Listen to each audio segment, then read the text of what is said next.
مدارس کے قومی دھارے میں لانا. قومی دھارا ہے کیا بنا؟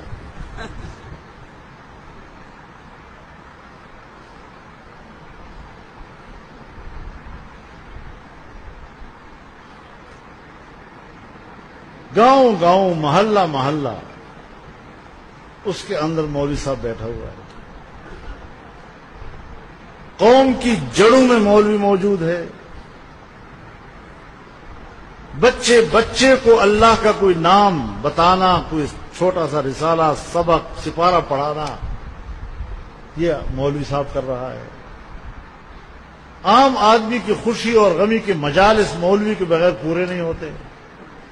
کوئی پنچایت اور جرگہ مولوی کی تلاوت سے شروع نہیں ہوتا اور مولوی کی دعا کے بغیر ختم نہیں ہوتا. تو قومی دھارے میں تو ہم ہیں.